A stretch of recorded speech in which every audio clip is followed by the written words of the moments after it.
네, 노경필 처장님. 예, 어제 제청 건 전에부터 확인을 해봅시다. 예, 209일 됐죠? 추천위로부터 추천받은 지 209일 예, 됐죠? 예. 이렇게까지 장기적으로 대법관 제청이 안 된 사례가 있습니까? 그거밖에 없는 걸로 알고 있습니다. 매우 이례적인 상황이죠. 그렇습니다. 추천위가 1월에 구성이 됐는데 추천이 되었는데 209일 동안 지금 안 된 상황입니다. 그렇습니다. 제가 이전 사례를 보니까 100여일 정도 안 된 때가 있어요. 그때는 무엇이었냐 하면 탄핵과 대통령 선거가 있었을 때입니다. 탄핵과 대통령 선거가 있었던 매우 불안정한 상황일 때 100여일 정도의 신임 대법관이 제청이 안 됐었어요. 지금 올해 있었던 상황이 그런 정도로 불안정한 상황이었을까요? 탄핵과 대통령 선거, 대통령이 임명해야 되고 대법관이 제청해야 되는 거잖아요. 예. 대법원장이. 예. 그것을 전혀 할 수 없었던 탄핵과 대통령 선거 때도 100여일 정도 전후로는 정돈을 했습니다. 근데 올해는 209일 동안 이 헌법기관의 공백 상태가 유지가 된 거거든요. 대단히 심각한 문제가 있는 거 아닙니까? 어제 제청건을 떠나서라도 대법원은 지금 이 209일의 공백 상태를 만든 것에 대해서 책임이 있다고 볼 수 있지 않겠습니까? 예, 그 부분에 대해서는 국민 여러분께 사죄를 드리고 있습니다. 네, 매우 이례적이고 사실 위헌적인 상태를 유지 방치시킨 거예요. 이유야 어쨌든 그리고 경위야 어쨌든 간에 우리 오랜 기간 제청이 이루어지지 못한 부분에 대해서는 죄송하다는 송구하다는 말씀을 드립니다. 네, 다시 한번 말씀드리지만 대통령 탄핵, 대통령 선거가 있었던 그 기간에도 올해 겪었던 일보다 매우 짧았습니다.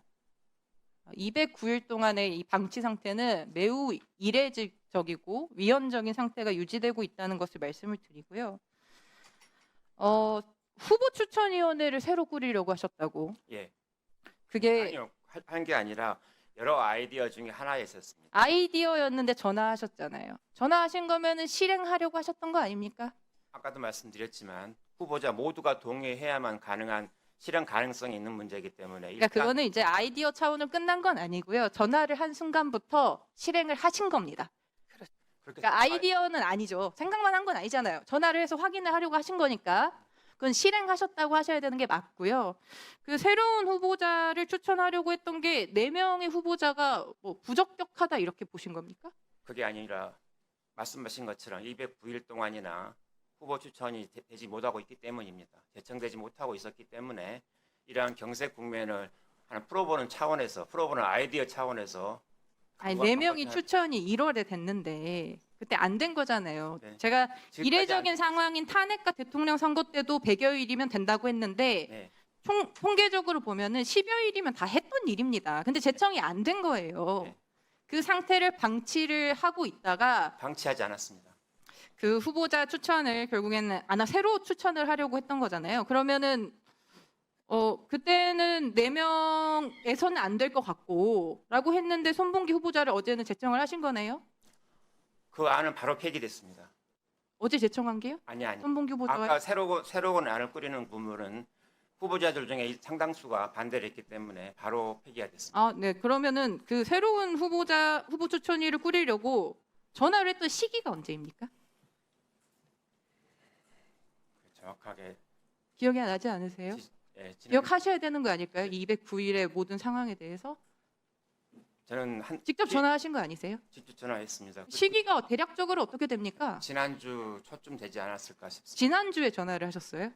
아마도 이 새로운 후보자 추천위를 꾸리려고 지난주에 전화를 하셨어요? 지난주 초쯤 된 것 같습니다. 정확한 기억은 나지 않습니다만. 1월 21일에 추천이 사인이 완료가 됐고 예, 3월 3일에 대법관 임기가 만료가 됐지 않습니까? 그렇습니다. 그 이후로도 지금 209일의 상황이 벌어지고 있는데 지난주에 전화를 하신 겁니까? 저는 취임한 지 한 달도 채 되지 않습니다. 지난주에 전화를 하셨다는 거죠? 네 분에게 모두. 예, 모두에게 드렸습니다. 반응이 어땠습니까? 뭐 어쩔 수 없다고 해서 수긍하시는 분도 계시고, 그건 절대 용납할 수 없다고 하신 분도 있고, 한 분이라도 그런 분이 계시면 바로 폐기될 아닐 수밖에 없습니다. 이 후보 추천위원회가 법원 조직법으로 진행이 됐던 거지 않습니까? 네. 근데 애초에 이 절차에 맞게 진행된 것을 무의로 돌릴 수 있다라는 아이디어를 가진 것도 좀 문제라고 생각하고요. 아이디어를 실행하기 위해서 전화까지 하신 거고요. 전화를 했는데 반발이 있었던 거죠. 동의하지 않으신 거죠. 동의하지 않는 게 뭐 이거를 원래 할 수 있는데 나는 안 한다 이런 수준이었어요? 아니면은 어떻게 이렇게 새로운 후보자 추천위원회를 하자고 할 수 있습니까?라는 것이었어요. 뭐 두 가지 다였던 것 같습니다. 그 이야기를 듣고 문제가 있다고 생각하지 않으셨어요? 바로 폐기다고 뭐 실행했고 폐기했으니까 괜찮다 이런 입장이신 거예요. 그분한테는 사죄의 말씀도 드렸습니다. 그래서 그 그분도 분한테만 문제가 그분도 아니라 다 이해하시고 뭐 다 충분히 이해한다고 말씀하셨습니다. 이해한다고 말한 분이 있고 강력하게 반발한 분도 있다는 거 아닙니까? 그 반발한 분도 다시 연락드리고 서로 그 뒤로 계속 연락을 드려서 그 부분에 대해서는 저희들이 사죄했고 오늘 이 자리가 아니었으면 법적 절차대로 진행되었는데도 추천 이후에 제청을 하지 않고 209일 동안 이 헌법 공백의 상태가 있음에도 불구하고 지난주에 4명에게 전화를 해서 이 법적 절차를 무의로 돌리려고 했던 시도를 했음에도 불구하고 반발이 있어서 폐기해서 괜찮다 이렇게 얘기하시는 거예요, 지금? 이 책임을 느끼지 않습니까? 도대체 왜 이렇게까지 하는 겁니까? 제청이 되지 않고 있기 때문입니다. 왜 대법관을 2명을 제청할 수 있는 이 시기까지 시간을 끌었습니까? 제가 취임한 이후로는 합의가 안 된 걸로 알고 있습니다. 처장님 취임한 이후로는요. 그 전도 합의가 안 됐고 제가 언제도 합의가 안 됐고. 많은 국민들께서 묻고 있는데요. 예, 이 헌법 공백 상태는 매우 심각한 것이고 그렇습니다. 209일이라는 시간을 끌었는데 2명의 대법관을 제청할 수 있는 이 시기에 이렇게 추진한 것에 대해서 많은 국민들께서 의구심을 가지고 있습니다. 1+1 이야기도 있지 않았습니까?